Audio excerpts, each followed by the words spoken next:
नमस्कार। आकाशवाणी से प्रस्तुत है समाचार संध्या।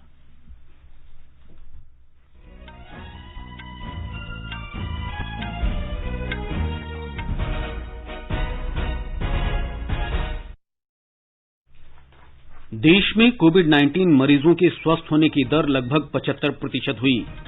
कोविड महामारी के बीच फिल्म और टेलीविजन कार्यक्रमों की शूटिंग फिर शुरू करने के लिए मानक संचालन प्रक्रिया जारी। केंद्र ने राज्यों और केंद्र शासित प्रदेशों से सभी पात्र दिव्यांगजनों को राष्ट्रीय खाद्य सुरक्षा अधिनियम के तहत लाने को कहा। रेलवे ने गरीब कल्याण रोजगार अभियान के तहत 6 राज्यों में 6,40,000 से अधिक कार्य दिवस सृजित किए। और कोरोना महामारी के मद्देनजर वस्तु और सेवा कर अपीलों के जल्द निपटान के लिए सुनवाई वीडियो कॉन्फ्रेंसिंग के माध्यम से कराना अनिवार्य।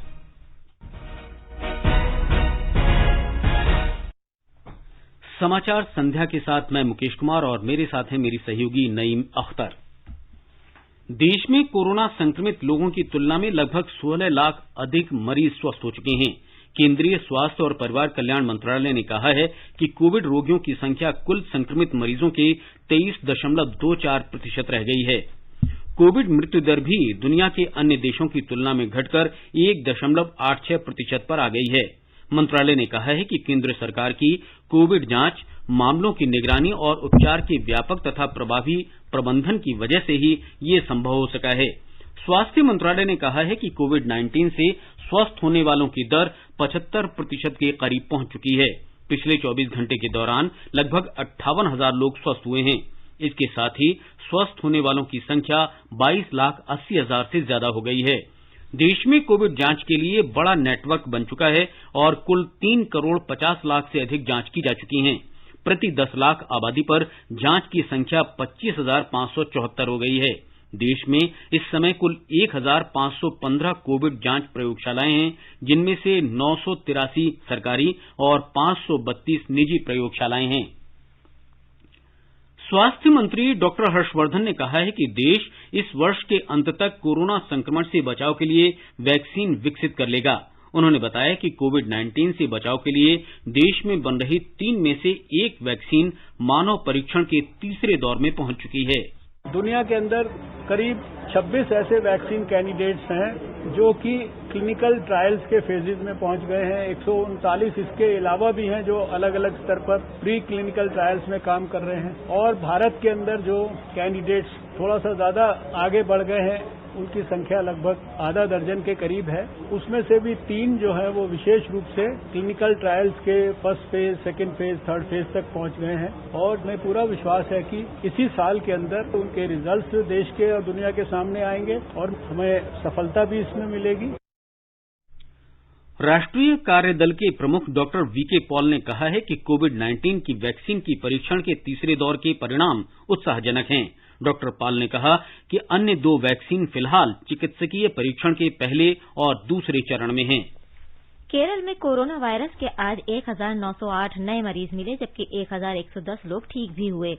5 लोगों की मौत के साथ राज्य में संक्रमण से मरने वालों की संख्या 223 हो गई है। राज्य में इस समय संक्रमण के 20,330 सक्रिय मामले हैं। मणिपुर में पिछले 24 घंटे के दौरान 161 लोग कोविड संक्रमण से मुक्त हो चुके हैं और उन्हें अस्पताल से छुट्टी दे दी गई है। राज्य में स्वस्थ होने वालों की दर 68.92% हो गई है। राज्य में कोरोना से संक्रमित 5,246 लोगों में से अब तक 3,616 लोग ठीक हो चुके हैं। कोरोना संक्रमण से राज्य में 22 लोगों की मौत हो चुकी है। नागालैंड में आज कोविड-19 के 51 नए मामले मिलने से वहां संक्रमित लोगों की संख्या 3,686 हो गई है। राज्य के स्वास्थ्य विभाग ने बताया है कि नए मामलों में 88 सशस्त्र बलों के, 14 संपर्क में आने के कारण, 6 कोरोना योद्धाओं के और 3 उन लोगों में से हैं जो दूसरे राज्यों से आए हैं। आज 128 लोग संक्रमण मुक्त भी हुए। राज्य में इस समय 1,376 सक्रिय मामले हैं तथा 2,294 लोग इलाज के बाद स्वस्थ हो चुके हैं। संक्रमण से 8 लोगों की अब तक मौत हो चुकी है। आंध्र प्रदेश में अब तक कोविड-19 के रिकॉर्ड 32 लाख से अधिक नमूनों का परीक्षण किया गया। राज्य में कोरोना वायरस के 7,895 नए पॉजिटिव मामले दर्ज किए गए। पिछले 24 घंटों के दौरान 46,712 नमूनों की जांच की गई। पिछले 48 घंटों के दौरान राज्य में 7,449 लोग स्वस्थ हुए। कर्नाटक में आज 40,848 लोगों की कोविड जांच की गई, जिनमें से 5,938 पॉजिटिव पाए गए। इसी बीच 4,996 लोग कोरोना संक्रमण से ठीक हुए और उन्हें अस्पताल से छुट्टी दे दी गई। राज्य में कोरोना से अब तक 68 लोगों की मृत्यु हो चुकी है। बेंगलुरु शहरी जिले में आज कोविड के सबसे ज्यादा 2,126 नए मामले दर्ज किए गए। राज्य में कोविड संक्रमण से स्वस्थ होने की दर 67.9% और मृत्यु दर 1.7% है। सूचना और प्रसारण मंत्री प्रकाश जावड़ेकर ने कोविड महामारी के दौर में फिल्म और टेलीविजन कार्यक्रमों के निर्माण की मानक संचालन प्रक्रिया की आज घोषणा की। श्री जावड़ेकर ने कहा कि फिल्म और टेलीविजन महत्वपूर्ण उद्योग है, जिससे लाखों लोगों का रोजगार जुड़ा है। उन्होंने बताया कि गृह मंत्रालय और स्वास्थ्य मंत्रालय के परामर्श के बाद फिल्म और टेलीविजन उद्योग के लिए मानक संचालन प्रक्रिया जारी की गई है कि अब फिल्म का हो या टीवी सीरियल का या कार्यक्रमों का शूटिंग कर सकते हैं। उसके लिए सोशल डिस्टेंसिंग, मास्क, केवल कैमरा के सामने जो होगा किरदार वो नहीं मास्क लगाएगा, लेकिन बाकी लोग जो प्रोडक्शन से जुड़े हैं वो मास्क लगाएंगे, सोशल डिस्टेंसिंग का पालन करेंगे। आज अंतर्राष्ट्रीय जो नॉर्म्स एक तरह से हो गए हैं वो सब लागू किए हैं। मुझे लगता है इससे बंद पड़ी इंडस्ट्री को एक नई संजीवनी मिलेगी। श्री जावड़ेकर ने बताया कि टेलीविजन कार्यक्रमों और फिल्मों की शूटिंग तथा निर्माण कार्य अब समूचे देश में शुरू किए जा सकते हैं। उन्होंने कहा कि देश के कई भागों में इस उद्योग को पूरी तरह बंद कर दिया गया था और कुछ राज्यों में आंशिक रूप से शूटिंग की अनुमति दी गई थी। हमारे संवाददाता ने बताया है कि अंतर्राष्ट्रीय मानकों पर आधारित इन दिशा निर्देशों में न्यूनतम कर्मचारियों का प्रावधान है। मानक संचालन प्रक्रिया से सुनिश्चित किया जाएगा कि शूटिंग की जगहों और अन्य संबंधित स्थानों पर सुरक्षित दूरी बनाए रखी जाए। इसमें स्वच्छता की उचित व्यवस्था, भीड़-भाड़ रोकने के उपाय और सुरक्षा उपकरणों के उपयोग के प्रावधान शामिल किए गए हैं। इसके तहत शूटिंग स्थलों, रिकॉर्डिंग स्टूडियो और संपादन कक्षों में 6 फीट की दूरी बनाई रखी जानी चाहिए। कैमरा लोकेशन, शूटिंग और अन्य संबंधित कार्यों में सभी लोगों को इस दूरी का पालन करना होगा। शूटिंग के लिए कम से कम कर्मचारियों को लगाया जाएगा और इस दौरान बाहर के व्यक्तियों को आने की अनुमति नहीं होगी। आउटडोर शूटिंग देखने के लिए आने वाले लोगों के लिए स्थानीय अधिकारियों के साथ मिलकर नियम तय किए जाएंगे। एक से अधिक कार्यक्रमों की शूटिंग करने वाले स्टूडियो में विभिन्न निर्माण इकाइयों के आने और जाने के अलग अलग समय होंगे। मानक संचालन प्रक्रिया में कहा गया है कि शूटिंग से जुड़े लोगों में कम से कम संपर्क रहना चाहिए। रूप सज्जा और केश सज्जा विशेषज्ञों को व्यक्तिगत सुरक्षा उपकरण का अनिवार्य रूप से उपयोग करना होगा। साझा उपकरणों का उपयोग करने वाले लोगों को दस्ताने पहनने होंगे। मास्क पहनना अनिवार्य होगा और इन जगहों में प्रवेश स्थल पर हैंड सैनिटाइजर का प्रबंध और बार बार हाथ धोने की व्यवस्था होनी चाहिए। दीपेंद्र कुमार, आकाशवाणी समाचार, दिल्ली। फिल्म जगत ने सरकार के इस कदम का स्वागत किया है। प्रसिद्ध फिल्म निर्माता निर्देशक मेहुल कुमार ने इस निर्णय पर प्रसन्नता व्यक्त करते हुए प्रधानमंत्री और सूचना और प्रसारण मंत्री को धन्यवाद दिया। बहुत ही अच्छे न्यूज है ये फिल्म इंडस्ट्री के लिए, क्योंकि हमारे कितने टेक्नीशियन जो पर डे पे काम करते हैं, जिनका घर उसके ऊपर ही चलता है, तो they all are very happy. हर एक के लिए अच्छा है, छोटे आर्टिस्टों के लिए, छोटे टेक्नीशियन के लिए, बड़े टेक्नीशियनों के लिए भी। और कितनी बड़ी बड़ी फिल्में हैं जो आधी बनी है, किसी की सिर्फ 8-10 दिन की शूटिंग बाकी है, तो काफी पैसा इन्वेस्ट होकर प्रोड्यूसरों का भी उसमें रुका हुआ है। अब एक बस ये ध्यान रखना है कि शूटिंग स्टार्ट होवे तो डेफिनेट मतलब जो भी रूल्स रेगुलेशन है उसको सही ढंग से ओबे करना चाहिए, ताकि किसी का हेल्थ का प्रॉब्लम नहीं होवे।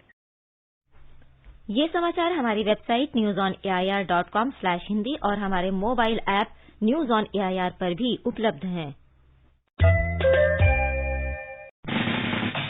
खुजली झटपट दूर करे, वो है जालिम लोशन, दांत को जो पल में हरे, वो है जालिम लोशन। पीढ़ियों से प्रचलित वही नाम वही काम, जालिम लोशन, चर्म रोगों का दुश्मन जालिम लोशन।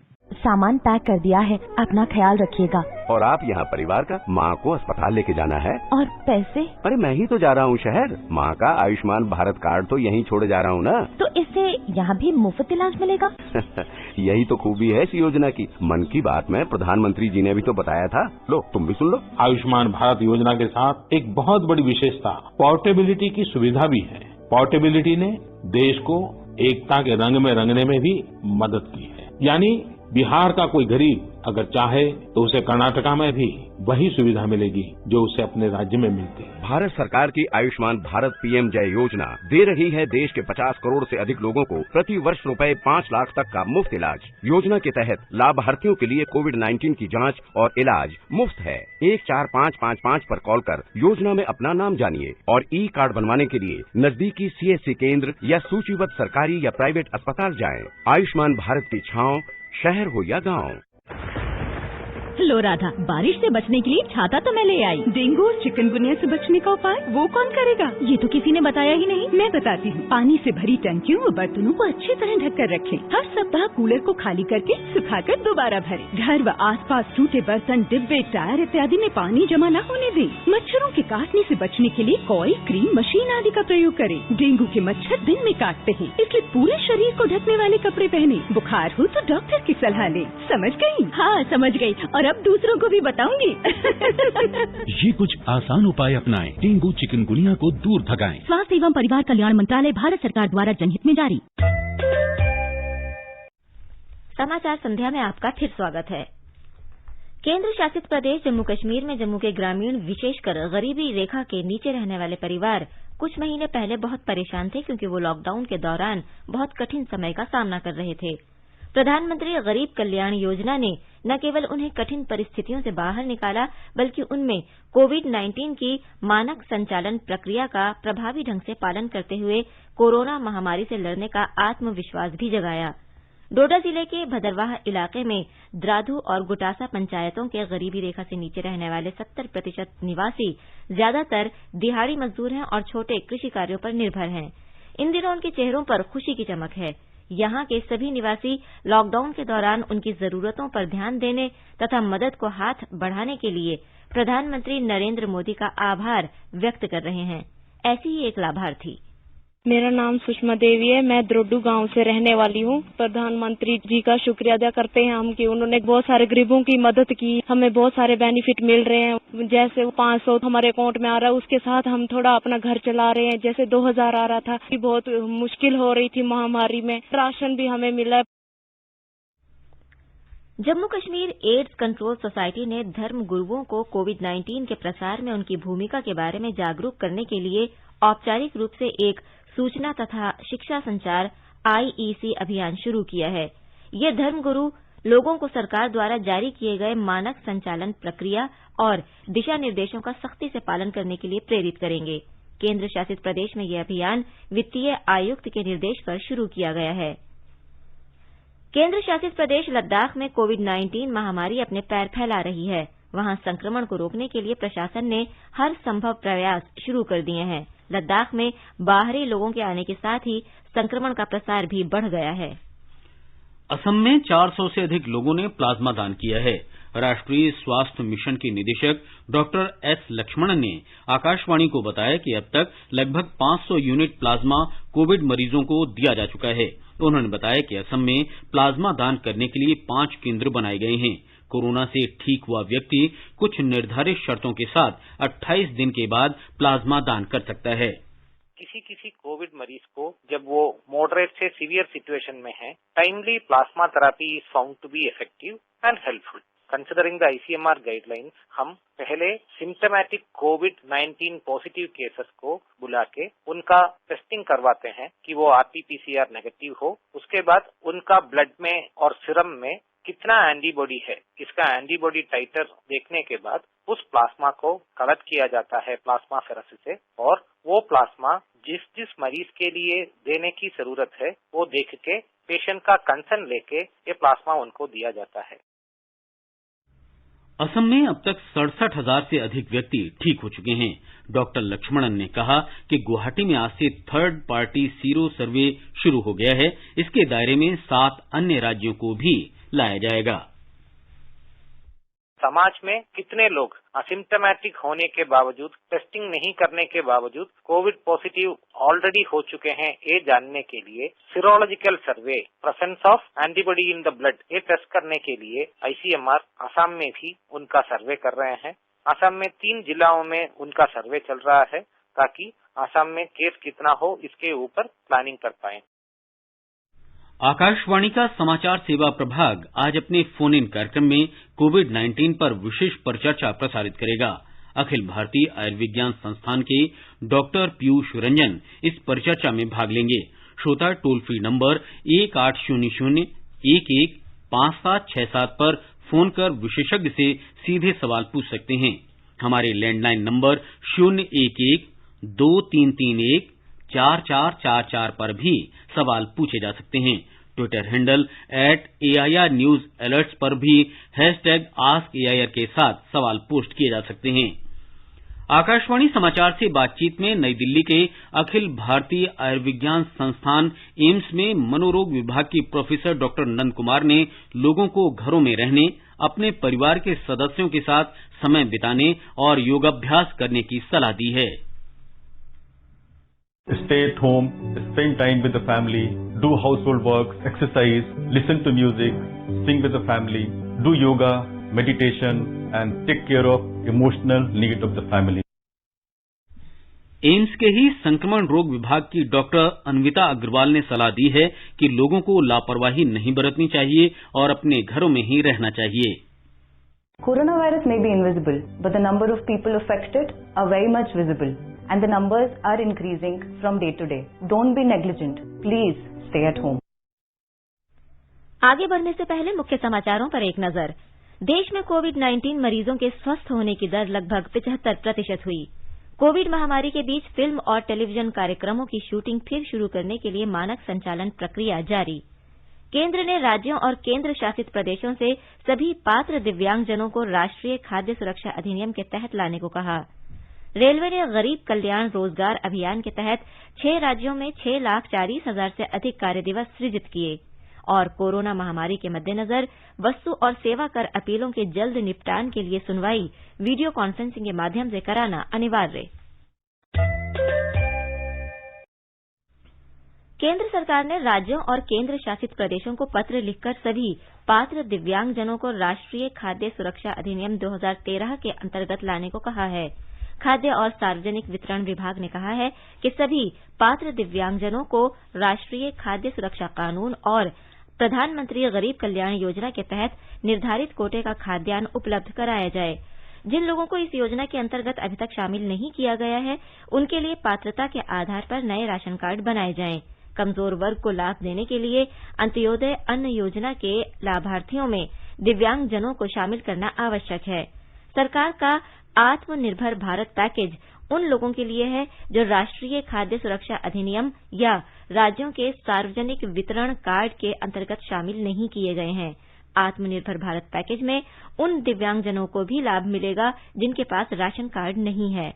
ये योजना 31 अगस्त को समाप्त हो रही है। माल और सेवा कर जीएसटी के तहत अपने व्यवसाय का पंजीकरण कराने के इच्छुक कारोबारी आधार के जरिए सत्यापन का विकल्प चुन सकते हैं। केंद्रीय अप्रत्यक्ष कर और सीमा शुल्क बोर्ड सीबीआईसी ने कहा है कि जीएसटी पंजीकरण के लिए अपील करते समय आधार नंबर का विकल्प चुनने की जानकारी आवेदन पत्र के साथ देनी होगी। ये व्यवस्था 21 अगस्त से प्रभावी हो गई है। रेलवे ने 6 राज्यों में गरीब कल्याण रोजगार अभियान के तहत 6,40,000 से अधिक कार्य दिवस सृजित किए हैं। ये राज्य हैं बिहार, झारखंड, मध्य प्रदेश, ओडिशा, राजस्थान और उत्तर प्रदेश। रेल मंत्री पीयूष गोयल इन परियोजनाओं में हुई प्रगति और योजना के तहत प्रवासी मजदूरों को दिए जा रहे काम के अवसरों की व्यक्तिगत रूप से निगरानी कर रहे हैं। इन राज्यों में 165 रेलवे ढांचागत परियोजनाएं चलाई जा रही हैं। रेल मंत्रालय का कहना है कि 12,276 श्रमिक इस अभियान से जुड़े हैं।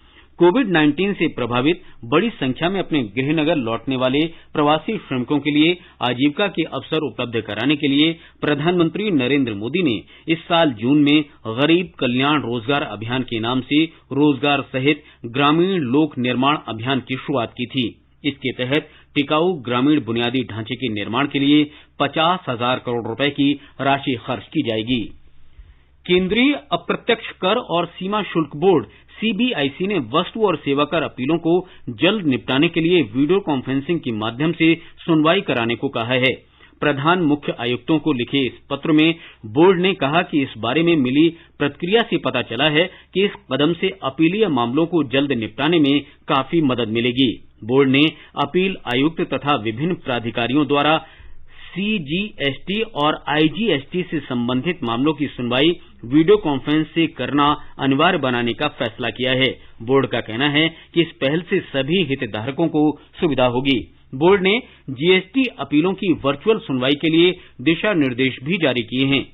ऐसी सुनवाई उपलब्ध ऐप या सुरक्षित कंप्यूटर नेटवर्क के माध्यम से की जाएगी। भारतीय पूंजी बाजार में विदेशी निवेशकों ने अगस्त महीने में 41,330 करोड़ रुपए निवेश किए हैं। प्राप्त आंकड़ों के अनुसार विदेशी पोर्टफोलियो निवेशकों एफपीआई ने 3 से 21 अगस्त के बीच इक्विटी में 40,262 करोड़ रुपए निवेश किए, जबकि 1,068 करोड़ रुपए डेट सेगमेंट में निवेश किया है। भारतीय जनता पार्टी के अध्यक्ष जगत प्रकाश नड्डा ने कहा कि उनकी पार्टी बिहार में इस साल अक्टूबर-नवंबर में होने वाले विधानसभा चुनाव मुख्यमंत्री नीतीश कुमार के नेतृत्व में लड़ेगी।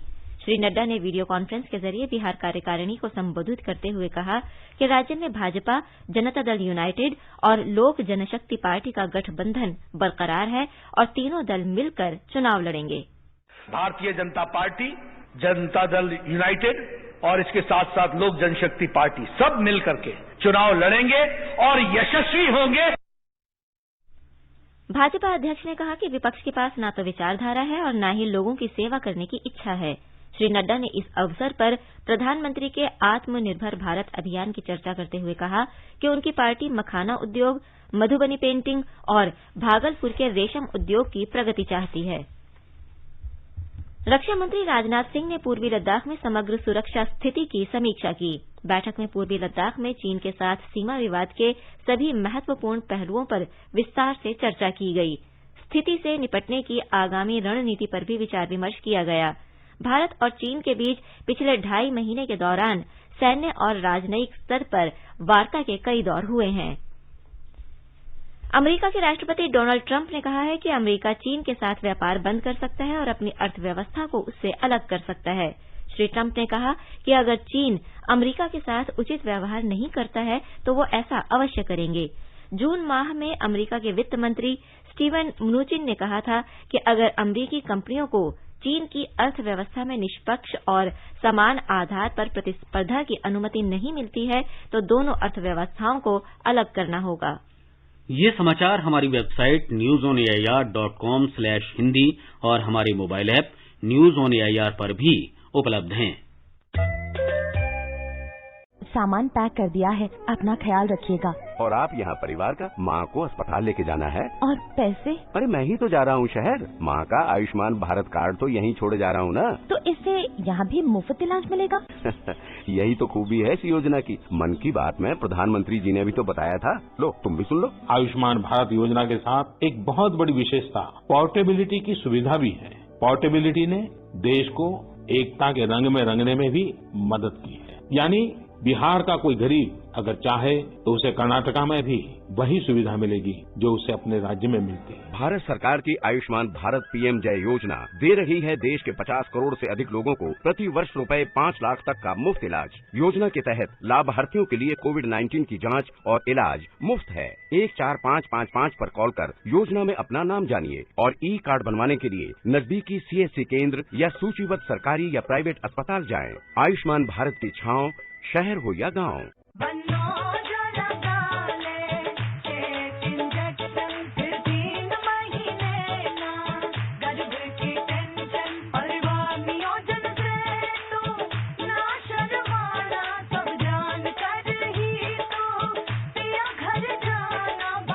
आधुनिक और आसान होते जा रहे हैं परिवार नियोजन के साधन, जैसे नया एमपीए इंजेक्शन।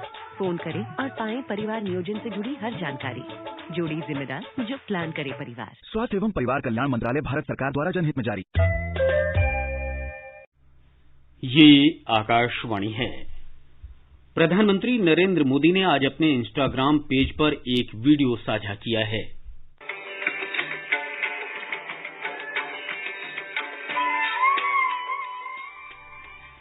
इसमें वे अपने निवास पर नियमित सुबह के व्यायाम के दौरान मोर को दाना चुगाते हुए दिख रहे हैं। प्रधानमंत्री के सुबह के नियमित व्यायाम के दौरान मोर अक्सर उनके साथी होते हैं। श्री मोदी ने अपने आवास पर चबूतरे भी बनाए हुए हैं, जहां पक्षी अपने घोंसले बना सकते हैं।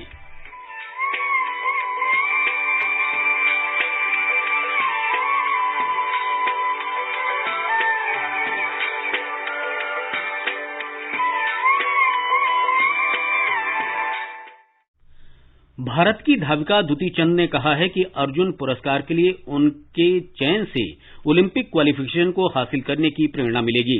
24 साल की दुती ने 2018 एशियाई खेलों में 100 मीटर और 200 मीटर की प्रतियोगिता में रजत पदक जीता था। दुती ने इटली में जुलाई 2019 में संपन्न वर्ल्ड यूनिवर्सिटी गेम्स में स्वर्ण पदक जीतकर इतिहास रचा था। वे इसे जीतने वाली देश की पहली महिला बनी थीं। दुती का शुक्रवार को 26 अन्य खिलाड़ियों के साथ इस सम्मान के लिए चयन किया गया था। यूएफा चैंपियन फुटबॉल लीग का final match Paris Saint Germain और बायर्न म्यूनिख के बीच आज रात लिस्बन में खेला जाएगा। बायर्न म्यूनिख ने 5 बार यह खिताब जीता है, जबकि पेरिस सेंट जर्मन पहली बार फाइनल में पहुंची है। दुनिया भर के खेल प्रेमियों की नजर पेरिस सेंट जर्मन के खिलाड़ी नेमार पर रहेंगी, जो अपने बेहतरीन प्रदर्शन के लिए जाने जाते हैं। केरल में राज्य विधानसभा का कल एक दिन का सत्र आयोजित किया जाएगा, जिसमें वित्त विधेयक को पारित किया जाएगा। सत्र के दौरान कोविड-19 से संबंधित दिशा निर्देशों का कड़ाई से पालन किया जाएगा। उपराष्ट्रपति एम वेंकैया नायडू और प्रधानमंत्री नरेंद्र मोदी ने नुआखई के अवसर पर देशवासियों को बधाई दी है। धान कटाई पर यह त्योहार देश के कई भागों, विशेषकर ओडिशा में मनाया जाता है। यह प्राचीन पर्व गणेश चतुर्थी के एक दिन बाद भाद्रपद शुक्ल पक्ष के 5वें दिन मनाया जाता है। और अब एक नजर कल के मौसम पर। आमतौर पर बादल छाए रहेंगे और सामान्य बारिश हो सकती है। न्यूनतम तापमान 26 और अधिकतम 34 डिग्री सेल्सियस के आसपास रह सकता है। मुंबई में भी सामान्य तौर पर बादल छाए रहेंगे और हल्की बारिश हो सकती है। न्यूनतम तापमान 26 और अधिकतम 30 डिग्री सेल्सियस के आसपास बना रहेगा। चेन्नई में सामान्य तौर पर बादल छाए रहेंगे, तापमान 27 और 35 डिग्री सेल्सियस के बीच रहने के आसार हैं। कोलकाता में आमतौर पर बादल छाए रहेंगे और कहीं कहीं गरज के साथ बौछारें पड़ने की संभावना है। तापमान 26 और 32 डिग्री सेल्सियस के बीच रहने का अनुमान है। गुवाहाटी में आमतौर पर बादल छाए रहेंगे और हल्की बारिश हो सकती है। शहर में न्यूनतम तापमान 26 और अधिकतम तापमान 34 डिग्री सेल्सियस के आसपास रहने के आसार हैं। उत्तर भारत में केंद्र शासित प्रदेश जम्मू कश्मीर के जम्मू में न्यूनतम तापमान 26 डिग्री जबकि अधिकतम तापमान 34 डिग्री सेल्सियस के आसपास रह सकता है। श्रीनगर में न्यूनतम तापमान 17 जबकि अधिकतम 34 डिग्री सेल्सियस रह सकता है। शहर में आमतौर पर आसमान साफ रहेगा और दोपहर और शाम को आंशिक रूप से बादल छाए रह सकते हैं। लद्दाख में आमतौर पर आसमान साफ रहेगा, तापमान 12 और 30 डिग्री सेल्सियस के बीच रहने का अनुमान है। गिलगित में तापमान 18 से 37 डिग्री सेल्सियस के बीच रहेगा, आसमान आमतौर पर साफ रहेगा। मुजफ्फराबाद में आंशिक रूप से बादल छाए रहेंगे और गरज के साथ सामान्य बारिश या धूल भरी आंधी चलने की संभावना है। तापमान 27 और 36 डिग्री के बीच रहने का अनुमान है। मौसम के साथ समाचार कक्ष से मैं शिव प्रकाश मिश्र। जम्मू कश्मीर में अनंतनाग के उपायुक्त के सिद्ध ने मुहर्रम को देखते हुए शिया बहुल गांव का व्यापक दौरा किया और वहां चावल, चीनी और अन्य आवश्यक सामग्री की उपलब्धता और वितरण की समीक्षा की। उन्होंने कोविड-19 दिशा निर्देशों का लोगों से कड़ाई से पालन करने को कहा और उन्हें मास्क, सैनिटाइजर और साबुन वितरित किए। उन्होंने कोविड संक्रमण से निपटने के लिए धर्म गुरुओं से दिशा निर्देशों का पालन करते हुए त्योहार मनाने को कहा। सड़क परिवहन और राजमार्ग मंत्री नितिन गडकरी मंगलवार को मध्य प्रदेश में 35 राजमार्ग परियोजनाओं में से कुछ की आधारशिला रखेंगे और कुछ का उद्घाटन करेंगे। 9,400 करोड़ रुपए की लागत से 1,139 किलोमीटर सड़क मार्ग का निर्माण किया जाएगा। अंत में मुख्य समाचार एक बार फिर। देश में कोविड-19 मरीजों के स्वस्थ होने की दर लगभग 75% हुई। कोविड महामारी के बीच फिल्म और टेलीविजन कार्यक्रमों की शूटिंग फिर शुरू करने के लिए मानक संचालन प्रक्रिया जारी। केंद्र ने राज्यों और केंद्र शासित प्रदेशों से सभी पात्र दिव्यांगजनों को राष्ट्रीय खाद्य सुरक्षा अधिनियम के तहत लाने को कहा। रेलवे ने गरीब कल्याण रोजगार अभियान के तहत 6 राज्यों में 6,40,000 से अधिक कार्य दिवस सृजित किए और कोरोना महामारी के मद्देनजर वस्तु और सेवा कर अपीलों के जल्द निपटान के लिए सुनवाई वीडियो कॉन्फ्रेंसिंग के माध्यम से कराना अनिवार्य। इसके साथ ही समाचार संध्या का ये अंक समाप्त हुआ। नमस्कार।